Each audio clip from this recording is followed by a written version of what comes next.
The 2018 BMW X1 passenger space was maintained reasonably well, with maximum intrusion of the lower interior of 12 cm at the lower hinge pillar.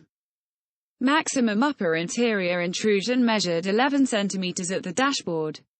Measures taken from the dummy indicate a low risk of any significant injuries in a crash of this severity. The dummy's movement was well controlled. The dummy's head loaded the frontal airbag, which stayed in front of the dummy until rebound. The side curtain airbag deployed and has sufficient forward coverage to protect the head from contact with side structure and outside objects.